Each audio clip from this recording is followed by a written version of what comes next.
ఇంకొకసారి అంటున్నాడు ఆయన, ఏమంటాడు చూద్దాం. ఆత్మలను వివేచించు వారుమై మనం ఉండవలెను. ఖచ్చితంగా ఆత్మలు వివేచించాలి.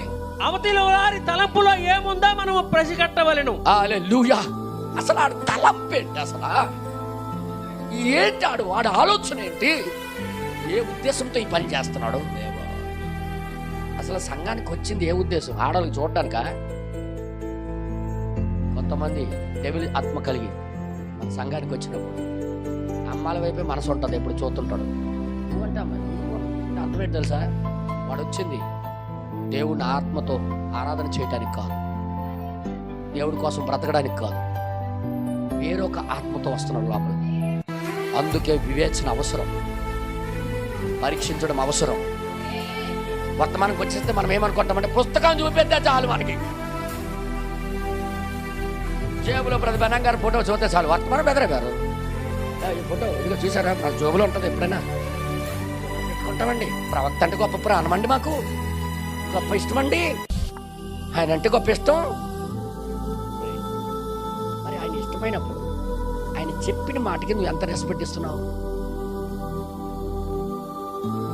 ఆయన చెప్పిన మాటకి నువ్వు ఎంత గౌరవిస్తున్నావు?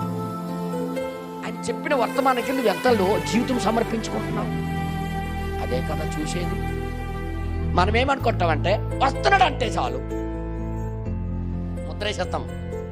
వదివేనండి ఆయన, వదివే వస్తున్నాడు, చర్చికి వస్తున్నాడు, వదివే వదివే పచ్చిరాజు పిల్ల అండి, పచ్చిరాజు పిల్ల. మనమే సర్టిఫికెట్లు ఇచ్చేస్తాం, మనమే మార్కులు వేసేస్తుంటాం. అసలైన హెడ్ మాస్టర్ వేయాలి కానీ మన మన మన పేపర్కి మనమే దిద్దుకోవడం, మనమే మార్కులు వేసుకుంటుంటాం. ఇది ఒక ఆత్మ. ఈ ఆత్మకి ఈ వర్తమానం సెట్ అవ్వదు. ఈ ఆత్మకి వర్తమానం సెట్ అవ్వదు. అతడు దేనిని సంపాదించ ప్రయత్నించుతున్నాడో దాన్ని గమనించు. ఏ పేరు సంపాదించాలనా? ఆడి వైపు మహిమ రావాలనా? ఆడి వైపు చూపు చూడాలనా? నేను పాట పాడితే అందరూ ఏంటి పాడాలి సార్? నా గుండెకాయలో వణుకొచ్చిందండి మీరు పాడుతుంటే. కదా నేను అంటుంది నవ్వడానికి కాదమ్మా, ఇదొక ఆత్మలో దయ్యాలు చర్చిలోకి వచ్చి పాడుతున్నాయి, చర్చిలోకి వచ్చి వాయిస్తున్నాయి, చర్చికి వచ్చి కూర్చుంటున్నాయి. కూర్చున్న వాళ్ళందరిలో దేవుడు ఉన్నాడు అనుకోకండి.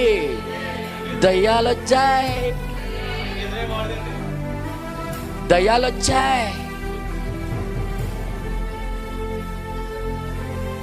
समझ में आ रहा है?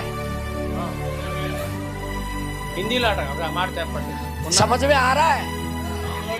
आया है अंदर, भूत लेके आया है, डेविल स्पिरिट है वो.